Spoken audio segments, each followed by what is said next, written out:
whatever blows your hair back, and we got back in from a year ago. We got Chad Donahue with Lazy 8 Taxidermy. He's running the buck pull.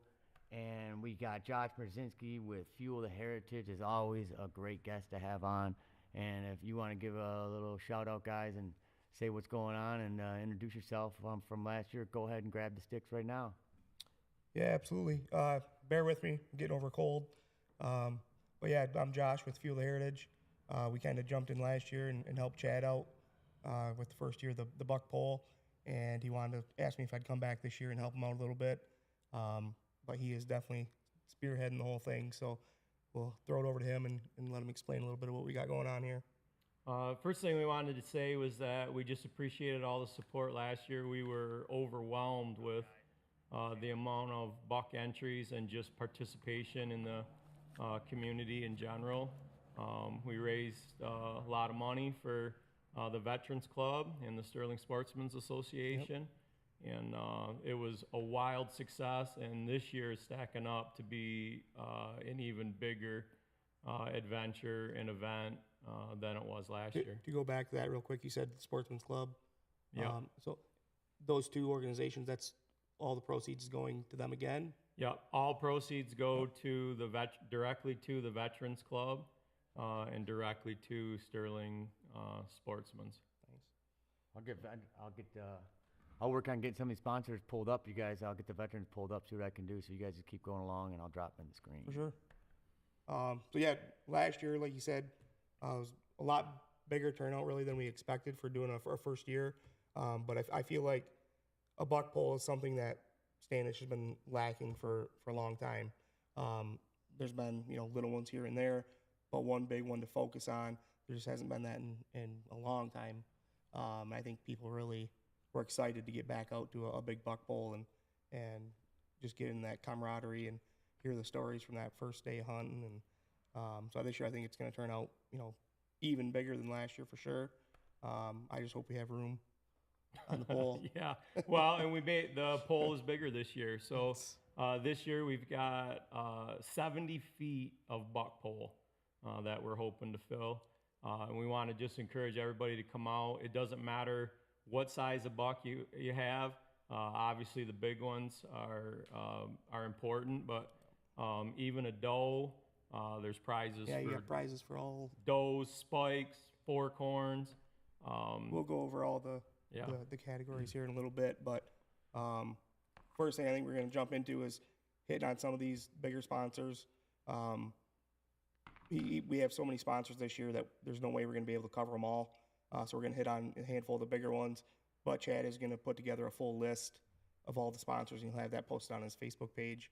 But yeah, if you want to start out with a couple of your returning big ones from last year. Yeah, so obviously Lazy 8 Taxidermy, we've got given away a lot of free taxidermy to the winners. The design company with Ryan Klink, major sponsor. Freedom Guns and Rental are with us again this year.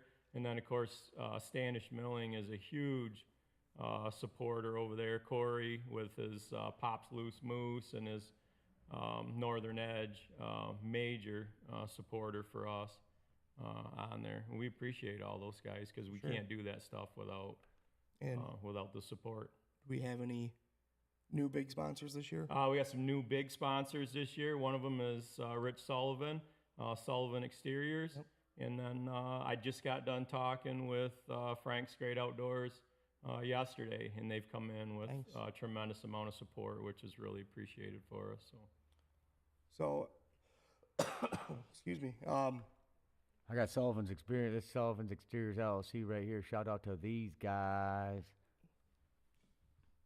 So I know with each category, you kind of had like a prize package last year. It wasn't just one prize. Is that what you're planning on doing, having a bigger prize and then filling in with other smaller things? And yeah, I think I think everything will generally be the same. Yep. It worked pretty good last year. I think we just have more stuff. Yep.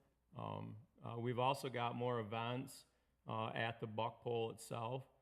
We've got High Energy Entertainment's coming again for DJing that for us. A new thing that we're going to have this year is a photo booth. Justified Entertainment is coming in with their photo booth. We're going to have like some, like antlers and some plastic guns and some plaid and some hunter type Elmer Fudd hat, so you can have a good time doing a fun photo booth. We've got kids games again. We have photographer Stacy McDonald's is going to come. She's going to specifically be trying to do some really nice photos of folks with their bucks. All that's free also, just to give you guys some really good images. And you're noticing all these photo booths and event.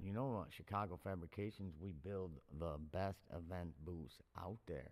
So have you talked to Chicago Fabrications about building something sweet for one of these events? Yes. As a matter of fact, the background for where the photos are going to be taken, I think we're in consultation with Chicago Fabrications for that right now. I was wondering if you knew a guy. I'm glad that you know a guy. Because, man, they build the cool stuff worldwide, all cool around. We work for out of country. We work for out of Dubai countries. Live golf. I'm repping it right now a little bit. So, yeah, get a hold of us if you need that. But we're going to be working with the taxidermist over there, Chad, and we're gonna make some cool stuff happen. All right, go back at it, guys. So I have a question on that. On the photos, you're going to have a background where people can actually do like a posed picture with their butt. Yep. Is that something she's going to offer for them? They'll be able to get a copy of that? Yeah, absolutely. Right on site? Yep. They'll be a able to link go to it, or they'll be able to link to her, and nice. She'll have all that stuff for them. And what we're trying to do is just have more stuff to do at the event. Just to fill in that time when you're standing around waiting. Because everybody's waiting, and you can do a little bit of drinking, but there's other stuff to do too.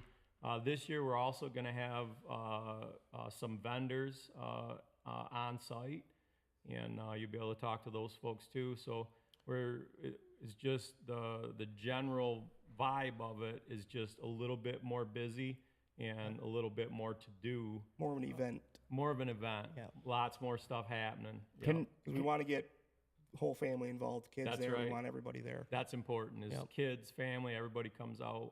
You notice one thing that I didn't see last year that I thought I was going to see is a lot of pictures of people at the event taking pictures, like tagging you and tagging who's ever part of it. I couldn't find a chain of anybody doing that, and I would just love if people would just take pictures there, tag the deer who they've seen there, and your operation and any vendors or anyone that helps out. I think that would be cool to bring it together. What's your input on that, and what did you feel about that last year?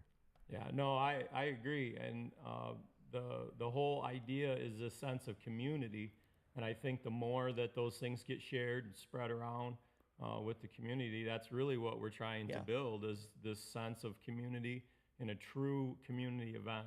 We're not going outside of just our immediate community for all of these businesses. These are not national businesses that are interacting for this buck bowl. Yeah.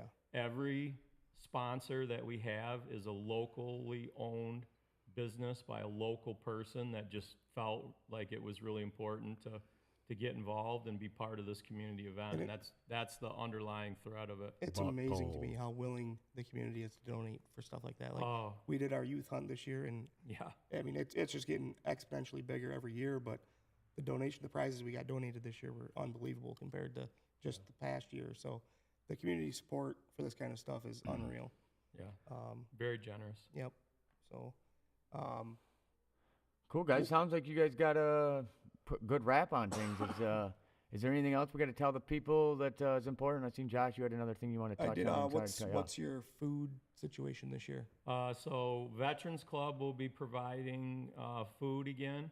I'm not sure what exactly is on the menu. They've got the bar open for everybody there. Yeah, baby. They've got really good food that they'll be selling throughout the day there, and that's also a fundraiser for them. So that's important. And is that why? I'm assuming that's why you chose to do that versus doing like food trucks or something like that in there. Yep. I know that was mentioned last year as maybe an option, but It wouldn't pull away too much. And then the date is November 15th. Let's beat that in their heads, guys. The start time and the drop time. Can you go ahead and tell them that? Yeah, so we're going to start at noon again this year. One of the First deer on the pole is a prize. one of the coveted spots. It was amazing the battle that went on for jockeying for who could be in line first last year for first buck on the pole. So we'll open up at not about noon, exactly noon to be fair. However early you want to get in line, that's up to you. But. That's right. You can get in line as early as you want to. And then this year, the enthusiasm and stuff for last year was really high, and really the only complaint that I had last year with the poll was just that we had cut off the time for bringing in bucks a little bit too soon, and that was at 7 o'clock last year. Yeah. So we're gonna bump that this year back to 8 o'clock, just to try to make sure everybody has plenty of time to get their stuff out of the woods and get those up there to the buck pool. So we're moving everything back about an hour from what it was last year. Check out these videos I found of the same guys talking 1 year ago. I got it pulled up right there. Look at you got the same epoxy thing in front of you. You're Same talking, outfit. same outfit. Got Josh over there. I just typed in. All I did is Google I Facebook buck pool, and you guys were the first ones to come up from last year. Even on YouTube, that's one of the first ones that pop up. We're doing really good for the buck pool searches on Facebook for you had- guys. So that's pretty cool, and I just had to share that with you guys. We had no idea what we were in for when we had this thing rolling last year, but we have a lot better sense now. So I just wanted to reference, excuse me. So for November 15th, opening day, end of legal shooting time is 5:40. So if you're cutting off at 8 o'clock, that's going to give people plenty of time to get that deer out of the woods and get it there. So I think that should be plenty of time. Yeah, For sure. we do have to be sticklers on the time frames. Just because the amount of time it takes to go through the winners And just to be fair, Yep. We'll start sure. exactly at noon, stop at 8, and we just have to adhere to that so that we're fair for they everybody. have to be in line at 8. Or Yeah, it was checked in by 8, Yep. and so there were people that hung them late or that hung. Yeah, jeez. Is this what we're gonna see? Is this the massacre that we're looking at? Are we looking at massacres like this, gents? Because when you talk buck pull to me, I don't know who else is visioning. This is what I'm picking, and I don't know why I ain't seeing more pictures That's what like last this. year looked like. So why we need to be popping up as the buck pull in the #1 Google searches for our greatness? Could you guys agree? Look at these pictures. Maybe They're that'll pretty- come on year 3. Year 3? Yeah, look at them. I mean, what's up with this one? Let's check. What do they cut the? Oh no, they didn't cut anything. They're just dark. Them are just dark ones. Yeah. My dad just finished up the next 2 sections of the pole, and Ooh, if we got to build additional sections of the pole every year, then that's a good problem to have because it's all built compartmentally, so we can just keep adding. And I don't know where this thing ends if it's a 100-foot buck pole, but we're at 70 feet this year. Look at all the deer that's slayed. So one thing I want to go over too real quick is the different categories. I know you mentioned a little bit, but so we got a bunch of different categories for winners. There's going to be a high score buck overall, and then there's going to be a high score veteran hunter, high score handicap, heaviest doe youth, high score spike, high score 4-point, heaviest overall doe, high score buck by a woman, highest score buck by a youth, first on the pole, and then there's also general draws. You want to cover the general draws real quick and how that works? So everybody that gives an entry has an opportunity to win one of the bigger prizes. But if just you for win one of trouble. the other categories, you're excluded from the general prize? Not the general draw. Okay. Of the other set, you have to pick what you want. So, for example, if the high score woman Is also the was overall? also the biggest buck on the pole, Okay. the So you biggest can only buck win on, one category. you'll take one, you'll choose your category Perfect. that you want, but the biggest buck on the pole obviously is Is the best the prize biggest package, yeah. the biggest prize package, and so Okay. that'll open it up. And we had that, people were choosing that last year, and it worked out good. But if General the- draw though, you can win them both. Yep. Yeah. So the biggest buck by a youth wins, and then they get drawn for a general prize draw. Absolutely. They still get that. Yep. Yeah, absolutely. And then are you also having any separate raffle drawing where they can purchase raffle tickets? So with your buck entry, you get the cost for entry is $10 for every deer, but you also get 10 with your entry and paying $10. You also get $10 worth of raffle tickets, so that you And that's a separate set of prizes. and that's a just whole for separate raffle. set of prizes for everybody that shows up in the community. Some So- examples of that, like I think last year you had like some trail cameras or something, and We had, yeah. gift cards and just a bunch of different. Yeah, trail Other cameras, smaller- gift cards. Tyler and I were just talking about Richardson's. They just gave us some oil changes. They also let us use one of those I can't believe they do, but they let us use one of the brand new tractors that they have down there. We've got King's Dish, Wheelers, Hold on, I Iva's, gotta- Half Barrel. I gotta talk about Richardson Chevrolet real quick. Shout out Richardson's too. I just got a truck and trailer from them, and of course, guys, we wouldn't be able to do this podcast and this scene if Richardson's didn't give me an opportunity to get this building and them help me with these brands. So not only Richardson's helped with this buck pull, they really helped to facilitate this to the transit property, and they really helped me and give me a lot of opportunities. So shout out to them. Sorry to interrupt, but they need a little bit of special love. They are a huge community supporter all around for sure. Yeah.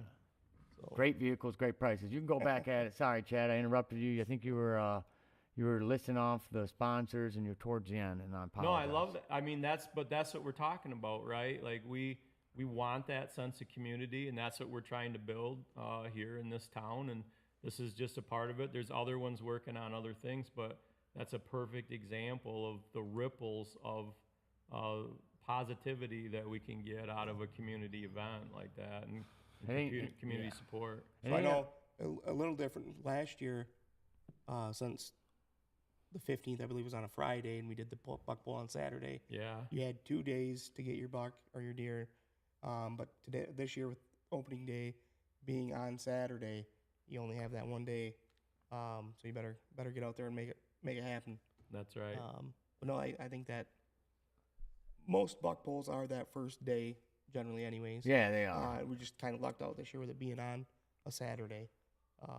But no, I think being on Saturday, I think might help turn out for sure. I think that was the benefit of going a little later too, was just to give everybody For sure. just a little bit more time.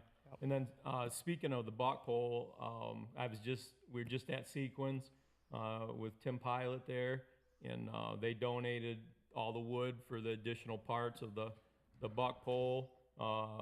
Byron Klaus at Ace Hardware, he donates all the hardware, some other items for the buck pole, and it's just about every part of the community is business-wise is wrapped up into this in some way, in some positive way, and it's amazing. So I say I just feel like people have almost been waiting for a buck pole to come back, a big one, to get back into the community. It's just one of those things that everybody looks forward to. Everybody wants to go see, who got what. Yeah. Get to tell your story. So. Oh, and we had some crazy ones, Oh, yeah. right? Last year we had a piebald buck, Yep. which was really popular to see. Yep. We had some that were just ridiculous and That was in actually- size.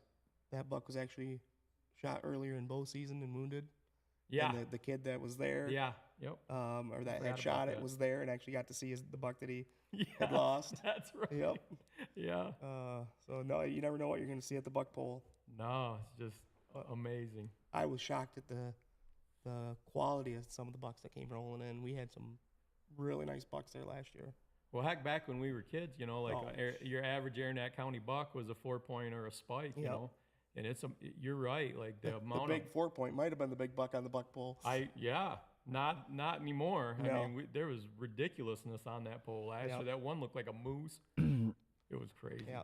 Guys, coming from a non-hunter standpoint, I want to throw in that I shot a 4-point in between the eyes. It's the only deer I killed, and I bet you I had more buck fever than you guys would get on like a 12-point. If you don't get buck fever on every deer you shoot, you're not doing it right. It's the story that I have with all my friends. But on contrary of what you guys said, can you guys tell why we have big bucks? I know why from my brother's buck management that he put through like at our property.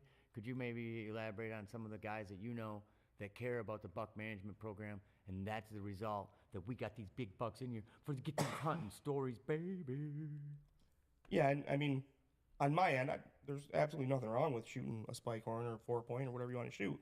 But I think it's just a mindset of we're seeing it more with the younger generation where they're wanting to see and have the opportunity to hunt bucks like this one. That's a big My boy. kids, they've all harvested multiple deer. They've each killed a buck. Gwen, my 10-year-old, she's almost 10. She killed her third buck this year, and it's bigger than anything I've ever killed. Are you happy for her, or are you like, absolutely? Oh, I'm more excited that she got that buck than if Yeah. I'd have got it. Hell yeah. But that's her third deer, and she was in the mindset of already, I don't want to shoot, a little buck. I want to wait for a nicer one. So I think it's just Getting that more of dopamine a hit. culture thing or a mindset of this generation.